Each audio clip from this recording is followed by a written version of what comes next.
What up, friends? It just comes to me. And today we're going to be taking a look at Lucius's newest album, Second Nature. This is the fourth studio album by American indie pop band Lucius. The group has quite the time frame between their previous album Good Grief and this one. The group has always had an interesting combination of retro pop sounds but with modern flourishes, so I was pretty interested in seeing where they would take their sound next. In contrast to Good Grief's dark, bombastic energy, Second Nature provides a glimmering lovesickness. It's an interesting road to take, and while I do think the project is pretty good, it seems kinda surface level in comparison to a lot of their previous work. You open up with the title track, Second Nature, and it's a pretty amusing start to the record, I have to say, from the tropical sounding bongos and guitars to the glitzy synth and bass lines that we got going on here. The addition of the flute-like keys and harmonies during the chorus have a pretty nice texture to them and also serve as a very lush and vibrant culmination of the pre-chorus. The verses are a bit underwhelming in comparison to the chorus, feeling a bit too vibey at times, but they're not bad. Lyrically, it's kinda your basic sort of disco-infused love song, however, they are charming enough to match the instrumental, despite their simplicity. I'm really digging the focus on the crunchy guitar on Next to Normal, really setting itself apart from the more groovy instrumentals on many of the other songs on here. The song just has more bite to it overall, and that chorus is also very catchy with those harmonies too. That spacey synth that comes in here and there is also very pleasant, adding a sort of cool touch to what is otherwise a very warm-sounding song.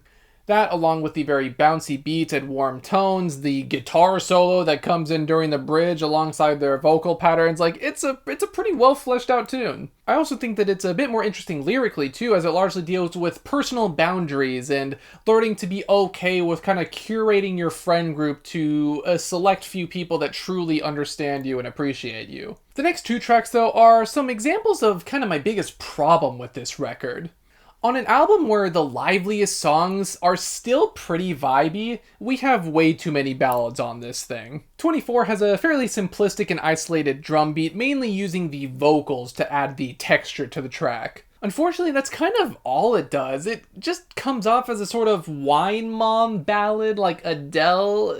A lot of the ballads fall into this category on here, and I just don't care for that sound. Heartburst is largely the same, although it has a more modern pop aesthetic with some sort of dance pop undertones. It definitely has more of a presence than 24, but it's still not the most interesting thing in the world and doesn't have the vibrance that the first two tracks on the record had.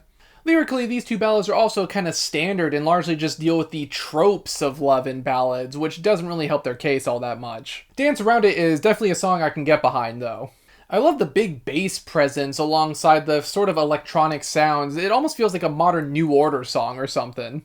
The groove is pretty infectious and the flows during the pre-chorus are really fun. The chorus feels like a natural extension of the intro and the verses, and the whole track just has a really warm vibe and aesthetic that's pretty welcome. The lyrics are also pretty nice, with our leading ladies here wondering when it will be their turn for emotional intimacy and love. However, they're going to keep their heads held high until they find it. I will say though, I did rag on the ballads of this album, but I think The Man I'll Never Find is definitely a highlight when it comes to the ballads on here. It feels pretty raw for the record, I think, and the vocals especially are delivered with a lot of heart and passion. It's definitely more of a somber take on not finding love in comparison to the previous track. However, I think it's also pretty realistic how we can go from being happy and single at one moment to immediately feeling sad and depressed how we're not with someone in another moment. The simple beat has some nice and delicate energy when it's paired with those pianos and strings, and I think that helps the song sound lush in comparison to the other ballads on here, which ended up sounding kinda hollow. The next track, Promises, is a pretty quirky tune actually that definitely feels the most in line with their indie pop roots. I really appreciate this sound making a return. It has a very youthful energy to it that separates itself from the rest of the songs on here. The mix of the acoustic and electric guitar is really fun and interesting, and the chorus itself has a very wistful energy to it thanks to that very airy and delicate synth and vocal pattern. The mix of a sort of crunchy synth beat interwoven at times adds some nice texture to the track, and it feels like a good culmination of all of the different sounds that they've tried in their career up until this point. I would say this is actually probably my favorite song on the record overall, and the lyrics are also pretty interesting as well, as it depicts you're basically cutting yourself off from a toxic relationship despite how hard it may be at first. The next one, LSD, is okay. Normally I like bass-driven tracks like this, however this one just feels kinda bland to me. It sounds like a long-forgotten B-side to Lord's Melodrama or something like that, which is definitely listenable, just it doesn't have the most punch to it. The beat is fairly static, the bass is honestly the only real interesting part about this song, and the track's progression isn't dynamic enough to warrant anything other than casual listening, really. Tears in Reverse, on the other hand, is a pretty neat one. That synth is super catchy and unique for the project, and the overall beat on this one is also pretty slick. The flows and vocal tones almost have a sort of taunting playfulness to them, almost having like a bittersweet feeling about how love has treated the girls in the past. The bass and guitar have a funky groove that contrasts the more somber nature of the lyrics pretty nicely, and I think the song's pacing is just very smooth and sensual overall.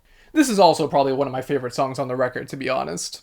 Now, with White Lies, as you probably guessed by now, ending the album on a ballad is not the move I would have done. It again doesn't really differentiate itself from the rest of the ballads on the record, and also doesn't really sum up these sort of glitzy and groovy moods and vibes that we've got going on here.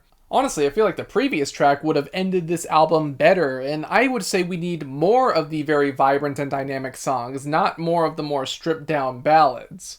Like those, it's serviceable, but it just doesn't really have much of an impact when it just sounds like ballad number 4, to be honest. It also doesn't really shake things up lyrically either, which makes it even less unique. I feel like where the album falters though is that all of these things sound very safe for the band. Lucius seems to be heading down that unfortunate direction that a lot of singer-songwriters in the modern day are going down, where they're kind of stripping down their sound to put it in an adult contemporary box, which I think just doesn't make it very interesting. It kind of just drains the life out of them, I think. Like, the electro-funk stylings that we got going on here are fun, but they also sound very sanitized. A lot of the rawness and soul from Will to Woman and the sort of unorthodox instrumentals on Good Reef are just gone here. The lyrics also feel fairly homogenized in comparison, largely just talking about love in ways that we've heard before. The addition of quite a few samey ballads didn't really help the album's pacing either, even if the songs themselves aren't terrible. The best songs on the project are when the band is either doing something different like on Tears in Reverse, or kind of doing a modern take on their old sound like on Promises. Other instances sound pleasant, but lack some of the originality that made their older work more engaging. Overall, I'm feeling a decent 6 on Lucius's newest album.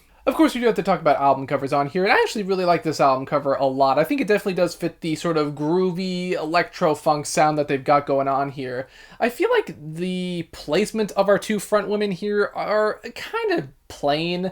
I feel like they should either be interacting with the lights more that are on the background of the cover, or just they should not been on the cover entirely, just make it the lights. I feel like they're in a weird middle ground where has a super vibrant background, but the girls themselves aren't really doing anything. So it's an interesting clash of energy that I feel like could have been fine-tuned a bit more. But those are just my thoughts on this newest album by Lucius. What did you guys think? Do you actually like this more low-key and groovy energy that they got going on here? Or do you miss the sort of rawness of their earlier stuff? Let me know. Be sure to like, comment, subscribe, ring the bell to be back in the disco. And until the next one, farewell.